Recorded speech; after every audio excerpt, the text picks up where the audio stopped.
and everybody's here for the Buffalo recruiting talk, and that's the segment we're about to start. Coach, I'm coming. He's coming. He's coming. JD, I want to slow it down, though. I do want to ask you something. When we talk recruiting, it's all about talent acquisition. It's about roster management.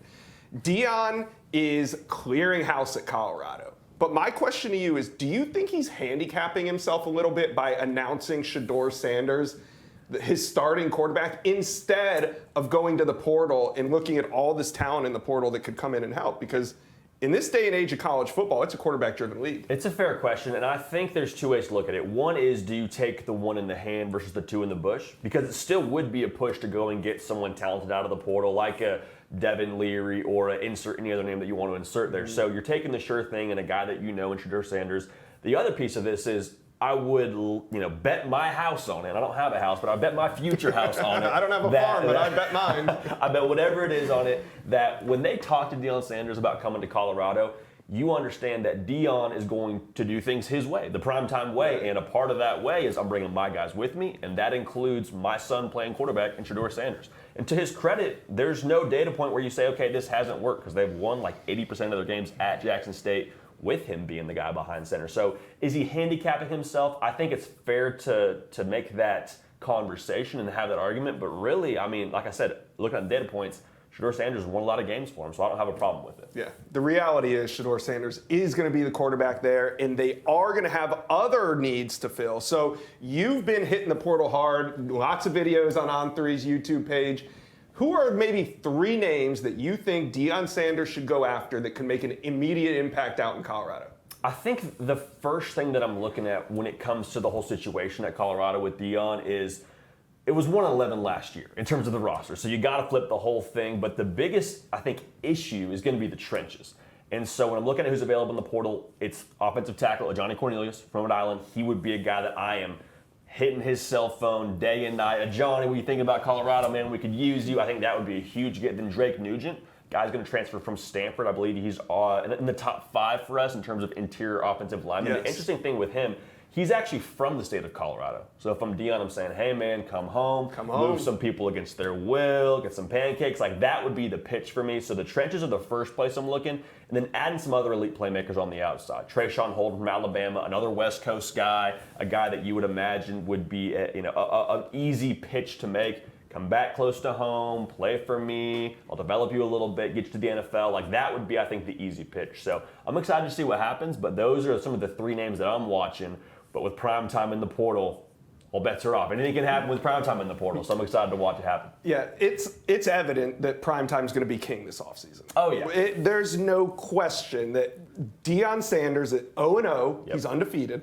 He's going to be recruiting his butt off, and we're going to be talking a lot of Colorado football. But when week 1 rolls around and Nebraska comes to town, what do you think the atmosphere is going to look like in Colorado for that opening game?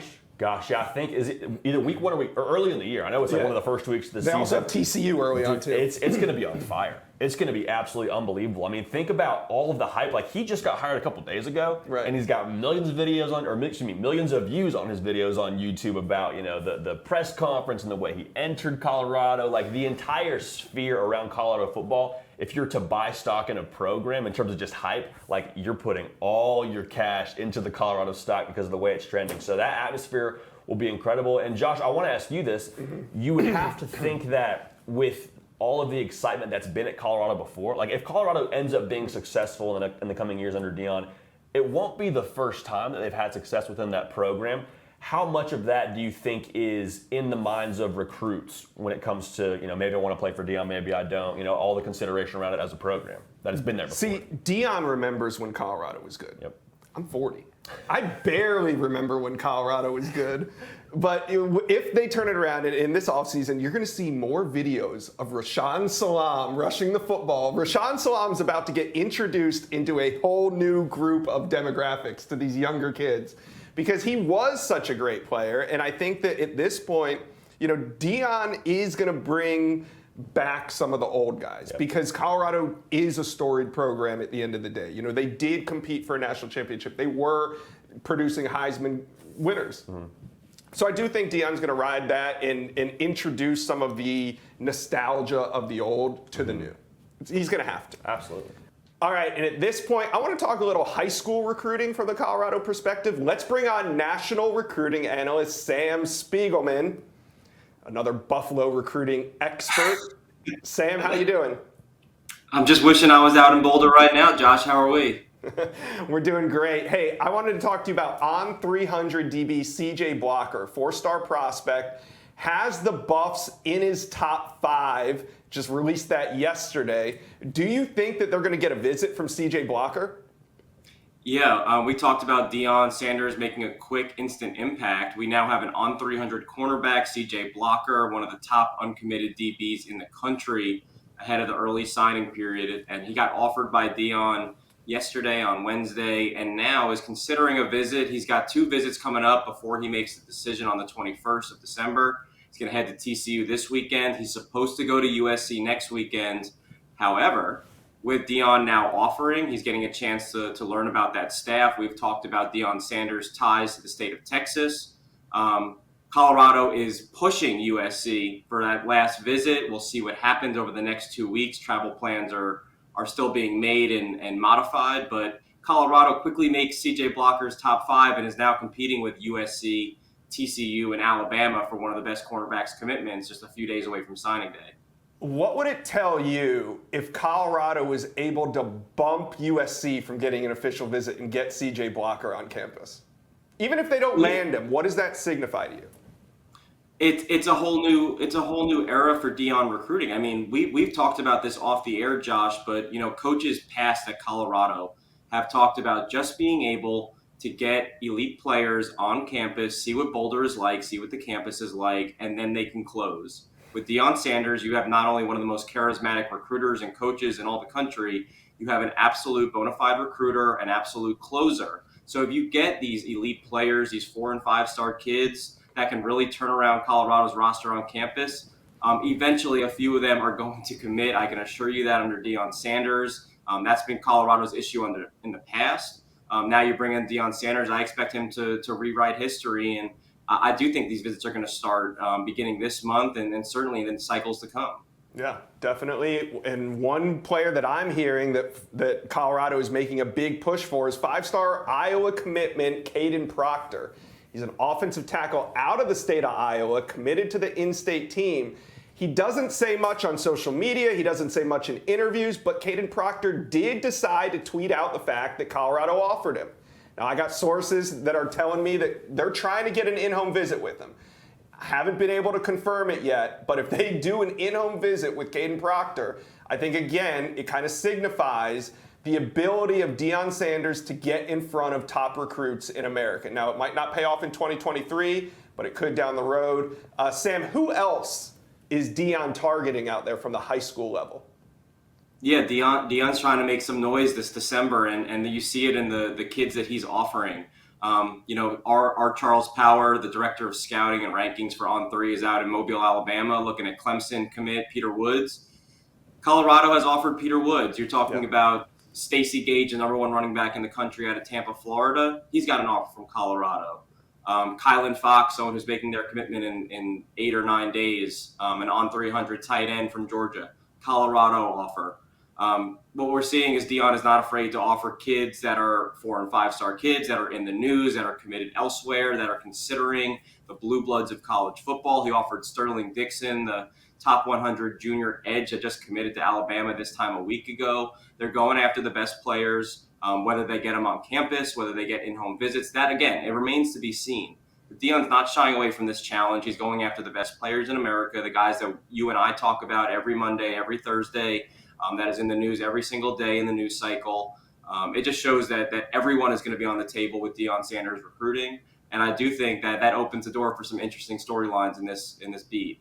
It absolutely does. Sam, down the stretch, I'm not saying Deion's going to flip a major Power 5 commitment from another school. He probably will. I'm just not going to say it. I'm not going to say it out loud, but he probably will.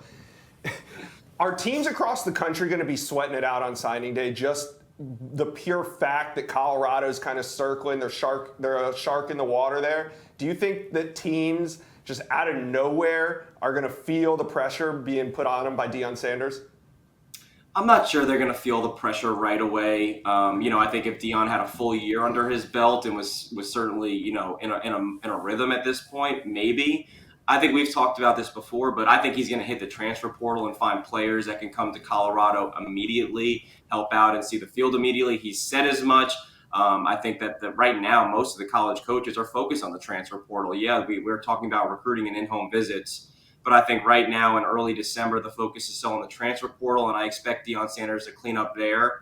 And then I think, down the road with some of these high-profile recruits, we've talked about Travis Hunter, and I think there's a dozen more kids that we're going to talk about over the next couple of months, where all of a sudden we already see Colorado in top 5s, top 4s, top 3s. Eventually, they're going to land a few of them. Right. Hey, Sam, my question around Deion on the recruiting trail, why Jackson State might be different from Colorado for him. Is he more dangerous at Colorado? Because originally at Jackson State, it's okay, it's an FCS school. You're going to have to trust me and what I can do for you to get you to the next level. At Colorado, it's like, hey, we're in the Pac-12. There's a ton of exposure. You can do anything you want coming to Colorado in general. Oh, also, I'm here. Is he more dangerous at Colorado?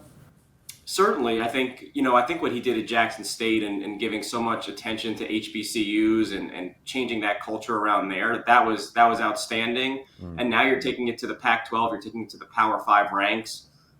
He's going to have more donors in his pocket, trying to help him accomplish what he wants to accomplish. Josh and I have talked about, he's an NIL machine himself. He is Deion Sanders. Tonight when we watch Thursday Night Football, I would be surprised if we don't see a commercial featuring Deion Sanders. There's been reports popping out about, getting out of his own checking account to help out Jackson State. He's going to put Colorado on the map. I think, when you're at a bigger school and we talk, if you can get kids to Boulder to see that beautiful campus, compete against the USCs, the Oregons of the world, that's the stage that kids want to be on, and they want to play for someone like Deion, who's going to help them win, who's going to help them get exposure, and going to help them play on not only Saturdays, but eventually Sundays. He knows it as well as anyone in the country. Thank you for watching. Make sure you smash that subscribe button for me, and remember to check out all the videos on the On3 YouTube page.